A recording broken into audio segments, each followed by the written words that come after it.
राजधानी राजधानी। अभी जब मुंबई गया पानी के सवाल पर, तो उस ताल्लुक से बोलूँगा कि निहाल साहब के इंतकाल होने के बाद भी निहाल साहब क्या हैं।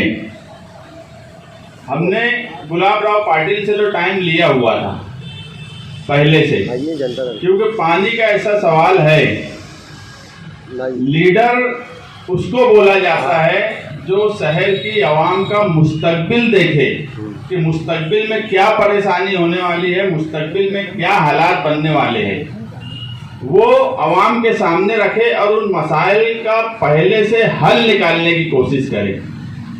तलवाड़ा आज अगर मालेगांव शहर के लिए बचा है तो ये सिर्फ और सिर्फ जनता दल सेकुलर के जिम्मेदारान की कोशिश की वजह से बचा है। ये बात तुम्हारे मुखालफिन भी मानते हैं मगर अवामी तौर पे नहीं बोलेंगे, मगर मुझे ये बात भी मालूम है कि निजी महफिल में वो बोलते हैं कि नहीं, इन लोगों ने उस पानी को बचाया है। उसी सिलसिले में आज फौरी तौर पर जाने की जरूरत इसलिए पेश आई कि आजम वड़ेल MIDC की जब बात हुई तो वहां जो लोग मौजूद थे वो आकर बोले कि तलवाड़ा पर फिर नीयत खराब है। दाबाड़ी से तो हमने पाइपलाइन उखाड़ के फेंकवा दी और आज तक लगने नहीं दी। ये हमारी ही जरूरत थी, ये हमारा ही कमाल था। लेकिन जब ये लगा कि फिर उसके ऊपर नीयत खराब होने वाली है, मुस्तकबिल में तलवाड़ा का पानी हमसे जा सकता है, क्योंकि आज की जो कारपोरेशन में रिकॉर्ड पर जो तलवाड़ा से पानी आ रहा है वो सिर्फ और सिर्फ 15% आ रहा है और 85% पानी तुम्हारा गिरना डैम से आता है। जबकि आप गौर करेंगे तो चंकापुर से हमारा कोटा 1400 MCFT है और गिरना डैम से 900 MCFT है। पानी का कोटा ज्यादा कहाँ से है? चंकापुर से है। निहाल साहब के वक्त तलवाड़ा डैम को बढ़ाया गया मगर पानी 85% हम कहाँ से ले रहे हैं? गिरना डैम से। उसकी वजह यह है कि आज के कारपोरेशन के अधिकारियों से जब ये कहा जाता है कि पानी तलवाड़ा से ज्यादा लो, तो उनका ये बोलना है कि 1975 की पाइपलाइन है, ज्यादा फोर्स से पानी जब लिया जाता है तो लीकेज हो जाती है, लीकेज होता है। और 1975 और आज लगभग 50 साल करीब करीब हो रहा है, बहुत सी बस्तियां और घर बस गए हैं उन पाइपलाइनों पर, इसलिए वो ज्यादा नहीं लेते। और कारपोरेशन ने प्रस्ताव ऑलरेडी भेज चुका है महाराष्ट्र शासन के पास कि अमृत योजना जो आने वाली है उसके लिए नई पाइपलाइन 54 करोड़ रुपया तलवाड़ा से दो। हमको लगा कि अभी अगर आउटर के लीडर की फिर नीयत खराब हो रही है तो हम तलवाड़ा से हमारे फिल्टर प्लांट तक नई पाइपलाइन कोशिश करके जल्द से जल्द करवा लें। और जब हमारी नई पाइपलाइन हो जाएंगी तो हम 50% पानी वहां से लेंगे, 50% गिरना डैम से लेंगे, तो तुम्हारे अखराजात भी बचेंगे। उसी में एक प्रस्ताव, क्योंकि पानी के सवाल पे हम हर वक्त वाटर सप्लाई में जाते रहते हैं, मालूमात लेते रहते हैं क्या चल रहा है। उसकी वजह यह है कि हमको आउटर के लीडर की नीयत पर शक है। उसी में समझा कि एक प्रस्ताव जलगांव पाट बंधारे को दिया गया है और उसमें यह है कि जलगांव पाट बंधारे की जगह गिरना डैम के पास है 10 एकड़, वो कारपोरेशन को अगर दे दे तो सोलार सिस्टम वहां लग जाए। वो भी एक अच्छा प्रस्ताव था, उसके लिए भी कोशिश करना चाहिए। हम उसके लिए भी गए कि आज तकरीबन 10 से 11 करोड़ सालाना पावर का बिल भरते हैं। ना नफा ना नुकसान पे जो गिरना डैम की स्कीम लाई गई थी, यहाँ साजना मैडम बैठी है जिनकी सदारत में, ये इनकी ही उस वक्त की कोशिश थी। जो लोग गिरना डैम की बात करते हैं 1997 में ना वो कारपोरेशन में थे, ना वो महाराष्ट्र सरकार में थे, ना वो दिल्ली में थे। यहाँ भी जनता दल थी, दिल्ली में भी जनता दल थी और उसी वक्त ये कोशिश करके लाया गया, मगर वो ना नफा ना नुकसान पे जो 5% मुसलसल बढ़ता जा रहा है। आज बड़ी बड़ी कारपोरेशन से ज्यादा नल पट्टी हम भर रहे हैं। तो ये बात सोची गई कि अगर यहाँ सोलार सिस्टम लग जाए तो ये 10-11 करोड़ जो कारपोरेशन का अवामी खजाने का हर साल जाता है तो ये बैलेंस होगा और हमारा ये पैसा बचेगा।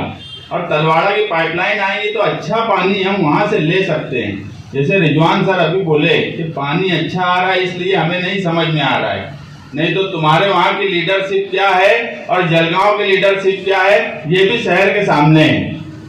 ऐसे वक्त में हमने वो प्रस्ताव के लिए जब गुलाब राव पाटिल से पास गए तो मैं भी जानबूझ के शान हिंद निहाल अहमद का लेटर लेकर गया था, मेरा खुद का लेटर नहीं लेकर गया था। उन्होंने जब लेटर देखा और अर्जुन मेरे साथ था, आफ्ताब आलम, उसने बोला कि ये निहाल साहब के यहाँ से आए, तो हाथ जोड़ के खड़े हो गए। और उन्होंने सिर्फ लेटर नहीं लिया, उन्होंने गाइड किया मुझे कि कैसे तुम्हारा ये काम जल्द से जल्द होगा। ये होती है लीडरशिप। निहाल साहब 1999 में असेंबली इलेक्शन हार गए। मैं ये वही दिल में सोचने लगा कि 1999 में साहब इलेक्शन हारे और आज भी मिनिस्टर अगर उनका नाम देख रहा है तो हाथ जोड़ के खड़े हो जा रहा है, उसके बाद वो गाइड भी कर रहा है। नहीं तो मिनिस्टरों के पास इतना टाइम नहीं होता, वो ऐसे मेमोरेंडम लेते हैं, फोटो खिंचाए और चलो। मगर उसने बताया क्यों? क्योंकि उस लेटर हेड पर निहाल अहमद लिखा हुआ था।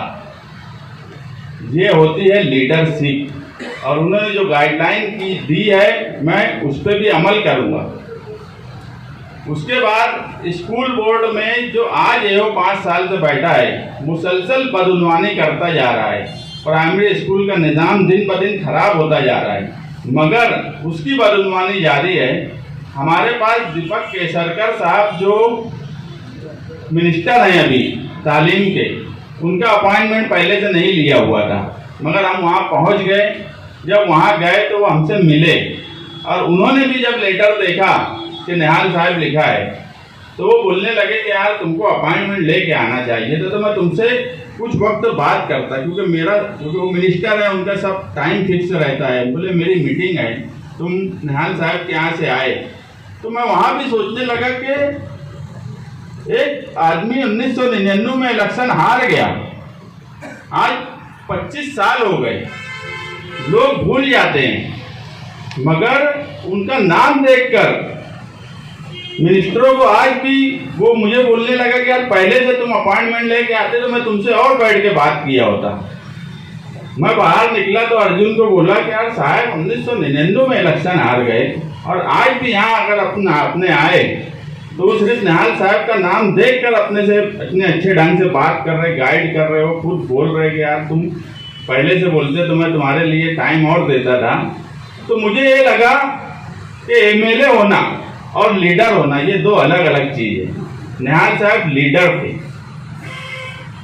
99 में इलेक्शन हार गए। यहाँ तो 2 इलेक्शन हारने के बाद कोई मंत्रालय में पूछता नहीं, यहाँ 25 साल हो गए तो भी सिर्फ उनके नाम का लेटर हेड, उनके नाम पे लेटर हेड पर उनका नाम लिखा है तो मिनिस्टर लोग खड़े हो जा रहे हैं, हाथ जोड़ के खड़े हो जा रहे हैं। ये होती है लीडरशिप, इसे कहते हैं दबदबा। ये तुम्हारे शहर में रहा और आज तुम्हारे शहर में क्या है वो भी तुम्हारे सामने है। हम मुस्तकबिल का सोच रहे हैं, मुस्तकबिल में क्या परेशानी इस शहर में आएंगी, उसका हल कैसे निकाला जाए, उसके लिए कोशिश कर रहे हैं। वो मिनिस्टरों ने निहाल साहब को खैराज अकीदत पेश किया, ऐसा मैं मानता हूँ। और तुम्हारे लीडर के नाम का इतना असर है, तुम्हारे लीडर का कितना असर रहा होगा ये सोचने की बात है। उसी तरह आज बिजली के मसाइल पर मालेगांव शहर में कौन नुमाइंदगी कर रहा है? हम जो है मुसलसल, हमारे अभी प्रताप उगाड़े साहब जनता दल के सेक्रेटरी हैं, उन्होंने जब बम्बई में मीटिंग बुलाई, मैं भी ये भी बताऊंगा कि बरसी का प्रोग्राम 28 फरवरी के बजाय 27 को क्यों रखा गया। 28 फरवरी का उन्होंने वहां से ऐलान किया कि बिजली की होली जलाई जाएंगी। हमने भी सोचा कि सभी तंजीमों को बुलाकर बातचीत करके एक बड़ा प्रोग्राम रखा जाए जो सरकार तक असर करे। और प्रताप उगाड़े साहब ने भी मुझे कहा था कि महाराष्ट्र में अगर बड़ा एहतजाज कहीं हो सकता है तो एक मालेगांव हो सकता है, भिवंडी हो सकता है। तो उसके लिए हमने कोशिश की, मगर डर, मालेगांव शहर में बुनकरों के लिए जो तंजीमें काम करने का दावा करती हैं उसमें 2, 4, 5 को अगर मैं छोड़ दूं तो सब बुज़दिल तंजीमों में बैठे हुए लोग हैं। हमने कल के उनके धरने की हिमायत इसलिए की कि इत्तेहाद दिखे। बेबाकी हमने हमारे लीडर से सीखी है, बेबाकी से बात करना हमने उनसे सीखा है। और तुम जो आंदोलन करने जा रहे हो वो कमजोर कैसे हो? करने वाले पहले ये सोच रहे हैं कितना छोटा किया जाए, कितना कमजोर किया जाए। इस पे भी निहाल साहब का एक वाकया मैं सुनाऊंगा कि 2014 में पावर लूम सनत के ताल्लुक से जो तहरीक चली, नेशनल हाईवे बंद करने की बात आई, उस वक्त भी लोग आगे पीछे होने लगे थे। कल नेशनल हाईवे बंद करना था, रात का इसी वक्त जनता दल ऑफिस कुदवाई रोड पर निहाल साहब ने मीटिंग बुलाई। वहां उस वक्त के एडिशनल एसपी सुनील कड़ासने साहब थे, नए नए आए हुए थे। उन्होंने फोन पर बोला कि साहब आप नेशनल हाईवे मत बंद करिए, आप जूना आगरा रोड पर धरना दे दीजिए। तो निहाल साहब बोले कि मेरा ऐलान हो चुका है और मैं वहीं करूंगा। तो उन्होंने उधर से कहा कि हमारी मालूमात में 25,000 लोग आएंगे। तो साहब बोले कि धरना और एहतजाज पुरअमन होगा, वो हमारी जिम्मेदारी। और मैं तो ऐसा मानता था कि 50,000 लोग आना चाहिए थे। अच्छा हुआ तुमने बता दिए एक रात पहले कि 25,000 आने वाले। अब तो मुझे ये फिक्र है कि मैं सुबह तक 50,000 कैसे करूं। ये होती है लीडरशिप। और यहाँ तहरीक चलाने वाले, तहरीक कैसे कमजोर हो, तहरीक कैसे छोटी से छोटी चले। ऐलान हो रहा बिजली के पावर बिजली के बिल जलाने का, बात दो घंटे धरने की। तहरीक ऐसी होना चाहिए थी। इसी वजह से हमने 27 का ऐलान किया कि एक बड़ी तहरीक होंगी, मगर जानबूझ के ना तहरीक चलाने दी गई, ना जानबूझ के तहरीक ऐसी चलाई गई कि जिसमें कोई दम हो, जिससे सरकार तक तुम्हारी बात पहुंचे। कानूनी तौर पे हमको जो करना था, आज भी सियासी तौर पर हम ही एक पार्टी थे जो ऑब्जेक्शन दाखिल किए, ऑब्जेक्शन पर हेयरिंग हुई।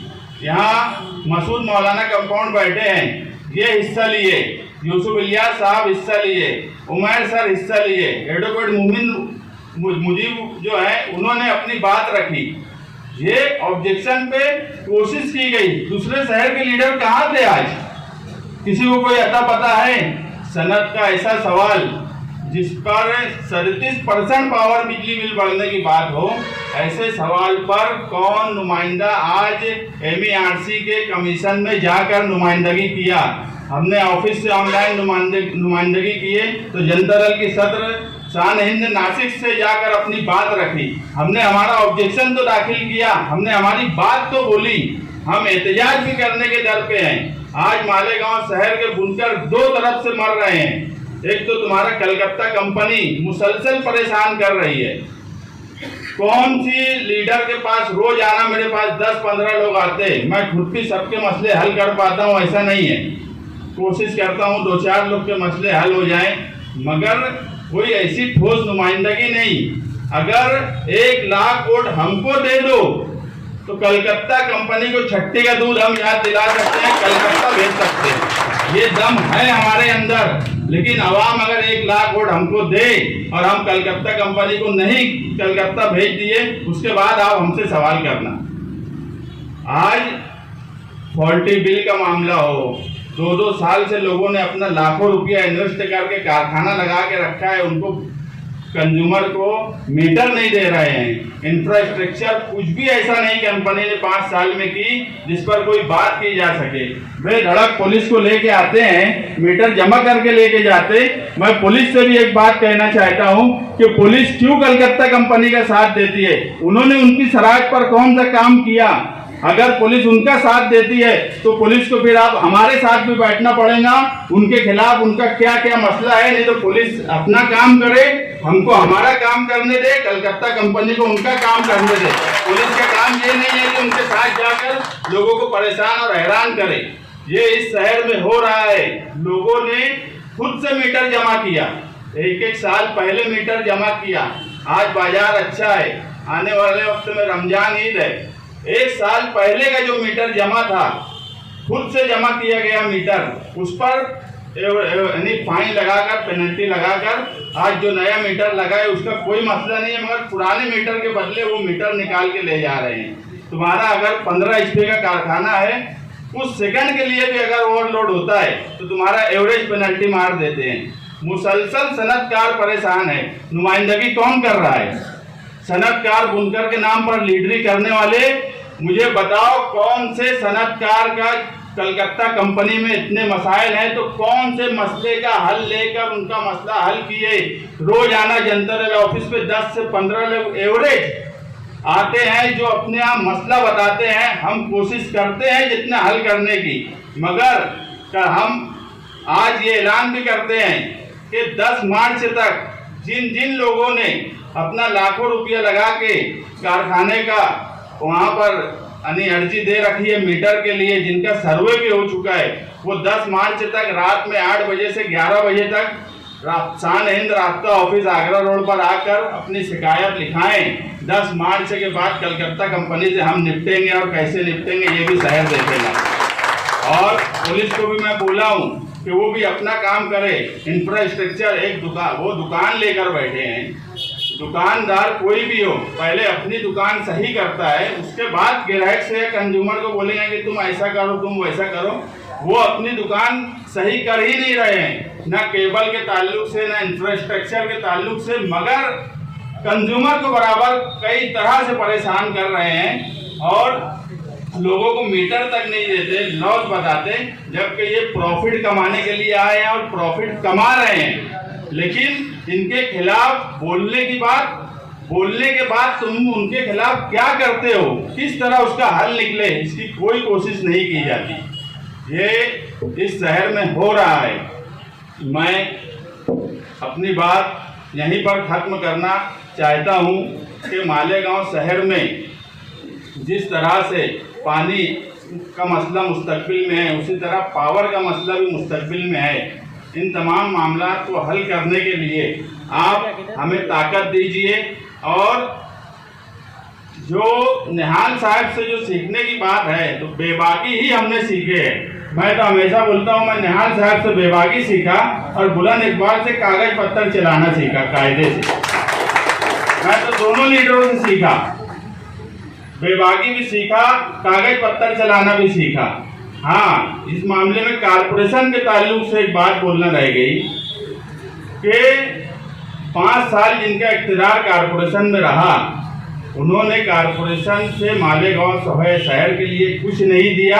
ये बात अब मुझे बोलने की ज़रूरत नहीं है, मगर जो घरकुल योजना थी, घरकुल योजना में इतना बड़ा भ्रष्टाचार हुआ कि आप अभी जब मैं जो बात बताऊंगा आप हैरान हो जाएंगे कि इतना बड़ा फॉल्ट अधिकारी वहां कर रहे हैं और किसी को समझ में नहीं आ रहा है कि घरकुल योजना का फंड था 433 करोड़ 56 लाख रुपया, जिसमें से 2 करोड़ 51 लाख रुपये का काम हो गया।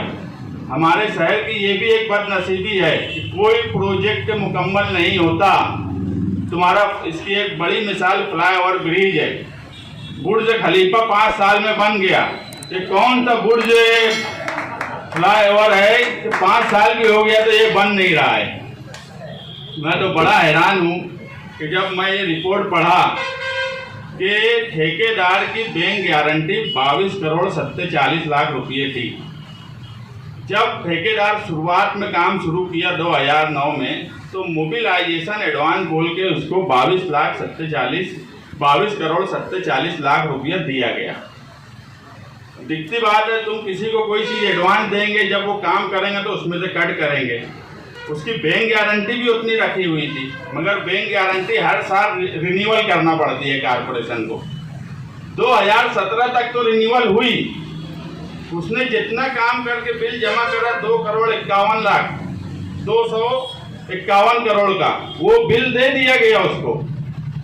और एडवांस की जो 22 करोड़ 47 की रकम थी वो माइनस की नहीं गई। उसके बाद 2017 में जब रिन्यूअल नहीं हुआ तो उसने वो भी पैसा बैंक गारंटी का निकाल लिया। अब इतने बड़े घोटाले में अधिकारी लोग शामिल नहीं होंगे, ऐसा हो सकता क्या?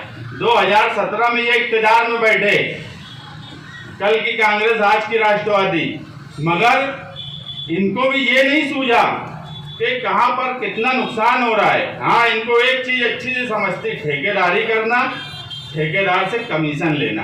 इसमें भी हो सकता है कि कमीशन ले लिया गया हो, कि उनको कुछ इन्फॉर्मेशन मत दो और कमीशन लेकर 22 करोड़ निकल जाने दो। आज 22 करोड़ कोई छोटी रकम नहीं है। हम इसके भी खिलाफ केंद्र सरकार तक जाने की कोशिश करेंगे, क्योंकि ये फंड केंद्र सरकार से आया था। इतनी बड़ी गलती जानबूझकर ही हो सकती है। इतनी बड़ी रकम अगर ज़ाय हो गई तो इसका जिम्मेदार कौन? आज घरकुल योजना का प्रोजेक्ट इस शहर में फेल हो गया, इसका जिम्मेदार कौन? इतनी बड़ी रकम ज़ाय हो गई, इसका जिम्मेदार कौन? आज शहर कचरे के ढेर पर है। साफ सफाई का निज़ाम प्रशासक राज में बिल्कुल खराब हो गया है। जिनको इन्होंने ठेका दे के गया था, देकर गए थे, आज उसके ऊपर जो है आज का जो प्रशासक है वो मजे मार रहा है, मगर शहर पर कोई तवज्जो नहीं है। हम हमेशा कहते हैं जमहूरियत अपना एक निज़ाम है। जो लोग ये बोलते थे प्रशासक राज में बहुत अच्छा होगा, आज वो भी शहर में देख रहे हैं क्या हाल है। इलेक्शन का अता पता नहीं है, कब तक प्रशासक राज रहेगा ये भी आज कोई सही ढंग से बता नहीं सकता।